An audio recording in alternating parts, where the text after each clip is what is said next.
Okay, so not too bad of an episode, but again, I don't have too much to say, but since most of you have already watched the entire season, I bet that's a positive for you.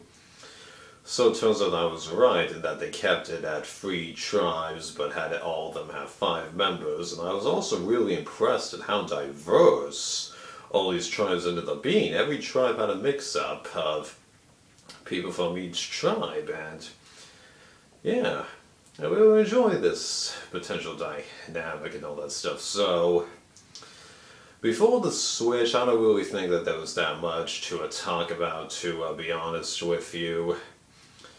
So, that actual challenge, that was a nice challenge, and I was kind of glad that Red ended up pulling it out because I would have actually been a little bit depressed if the Yellow Tribe had managed to make up that lead, even though it would have been impressive, yeah.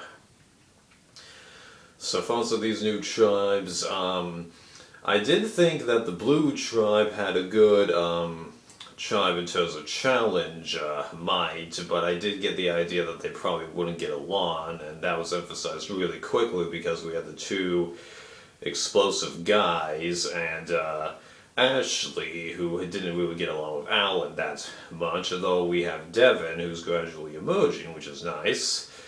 The new Yellow Tribe, I don't think I've got too much to say about that, except I'm really anxious to see what Ryan and Chrissy potentially could do. Rob and Steven seem to be real unsure if they really were going to work together. Beyond that, honestly, I don't think I can comment that much, to be honest. I don't really remember much from that tribe. Then, as to what's going on in the new Red Tribe, I don't want them to go to Tribal, but if they do, that would be really interesting given how fractured they're going to be, because even though those three healers, the guy with the glasses, Mike, you got the idea that he never really bonded with anyone on the original Healers tribe, so he's a free agent in many ways, at least I'm thinking he was the third healer on that tribe. I hope I'm not screwing that up. But then you've got Ben and Lauren. Sorry, I'm blanking on which form of that name. They're on free agents in their own way, even though you do get the idea that Ben wants to work with the liars of the tribe, even though he did say stay blue to the heroes just before that they were dissolved. So I really want to see what's going on in that guy. We haven't really seen him do that much strategic thinking, although to be fair, he's only gone to Tribal once, and it was predetermined pretty much who would end up going. At least that's what the animated seemed, even though it wasn't entirely true, right? So that's an interesting dynamic. Don't want the Red Tribe to go to Tribal, and yet if they do, it should actually be pretty interesting.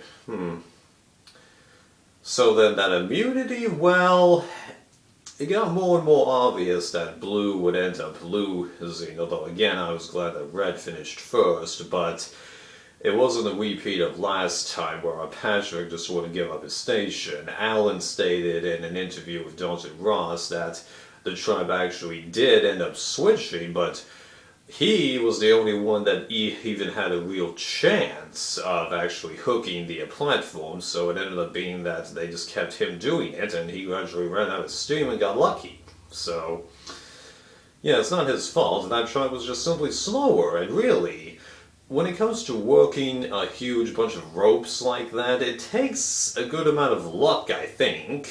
Really.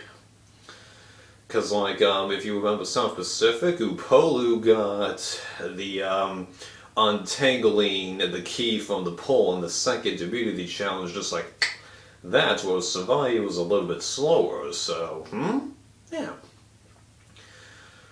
So, at the Blue Tribe, it becomes clear that Devin's in the middle, whereas the guys are arguing with each other left and right. And while I did think that Joe was pissing off his ally, he never got quite close to it, despite the fact that us, as a casual observer, would think he's already done enough. Well, I'm going to describe a personal story real fast.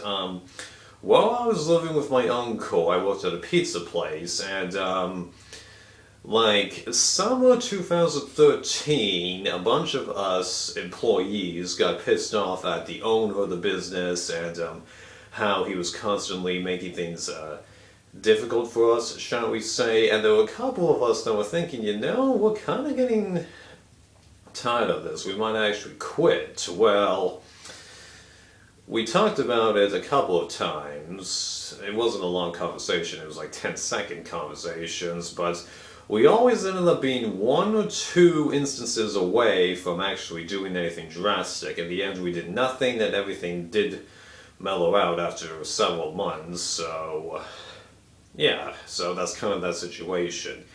He pushed her to like the edge, Joe, I mean, but never quite crossed the line. Right. So then it turns out that Devin has been given the